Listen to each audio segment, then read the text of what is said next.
द्वापर युग में एक ऐसे ऋषि थे जिन्होंने अपनी पुत्री के साथ सहवास किया था। आइए जानते हैं इसके पीछे की कहानी।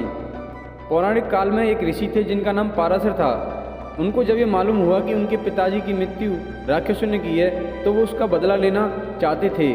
ऋषि पाराशर ने सिद्धि प्राप्त करने की ठानी, इसलिए वो सिद्धि प्राप्त करने के लिए जंगल की ओर रवाना हो गए। लेकिन जंगल जाने से पहले उनकी पत्नी ने उनसे कहा, हे स्वामी, आप तो जंगल जा रहे हैं पर मेरा यहाँ क्या होगा। तब पाराशर जी ने कहा, हे भाग्यवान, तुम्हें जिस चीज़ की चिंता सता रही है वो मैं समझ गया हूँ। जंगल जाने के बाद मैं तुम्हें किसी के हाथों अपना शुक्राणु भिजवा दूंगा जिससे तुम गर्भवती हो जाओगी। इतना कहकर ऋषि सिद्धि प्राप्त करने के लिए जंगल में चले गए। कुछ वर्षों पश्चात जब ऋषि को याद आया कि उन्होंने अपनी पत्नी को शुक्राणु भिजवाने को बोला था, तब उन्होंने तुरंत ही अपने शुक्राणु पीपल के पत्ते पर रखकर एक कौवे के जरिए भिजवा दिया। जैसे ही कौवा थोड़ी दूर आगे बढ़ा, एक बाज की नज़र उस पर पड़ी और बाज ने कौवे पर हमला कर दिया, जिसकी वजह से वह पीपल का पत्ता नदी में जा गिरा। पानी में गिरते ही एक मछली ने ऋषि पाराशर के शुक्राणु को निगल लिया, जिससे वह गर्भवती हो गई। फिर कुछ दिन वह मछली मछुआरे के जाल में फंस गई। मछुआरे ने जब मछली के पेट को काटा तो उसमें से एक लड़की निकली।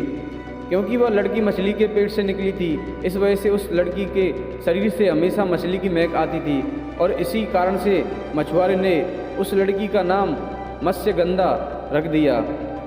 कुछ सालों बाद जब ऋषि घर लौट रहे थे तब उन्हें यमुना नदी पार करने के लिए एक मछुआरे की ज़रूरत पड़ी और उस मछुआरे के पास पहुँचे जो उनकी पुत्री का लालन पालन कर रहा था। उस वक्त मछुआरा भोजन कर रहा था, इसलिए उस मछुआरे ने अपनी बेटी मत्स्यगंधा को ऋषि पाराशर को नदी पार करने को कहा।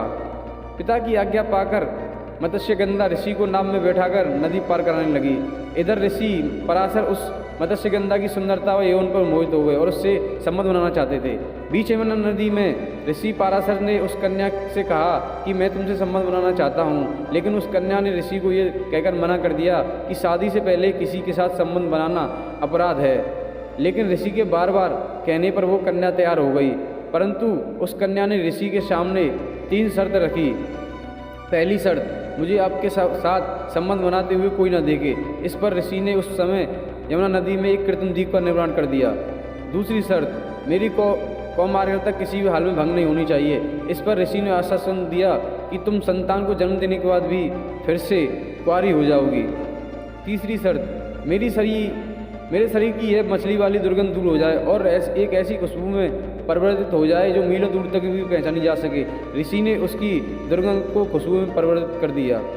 इस प्रकार ऋषि ने मत्स्यगंधा की तीनों शर्तों को पूरा किया और फिर उसके साथ उसी बीच नदी में प्रेम संबंध बनाया। इस प्रेम संबंध के 9 महीने बाद उस मत्स्यगंधा ने एक पुत्र को जन्म दिया जिसका नाम कृष्ण द्वैपायन था, जो आगे चलकर महर्षि वेदव्यास के नाम से प्रसिद्ध हुए। वहीं मत्स्यगंधा आगे चलकर हस्तिनापुर नरेश शांतनु की पत्नी बनी और सत्यवती के नाम से जानी लगी। तो दोस्तों, ये थी वो कहानी। अगर आपको हमारी जानकारी अच्छी लगी हो तो इसे वीडियो को लाइक करें, शेयर करें। अगर चैनल पर नए हों तो सब्सक्राइब करें।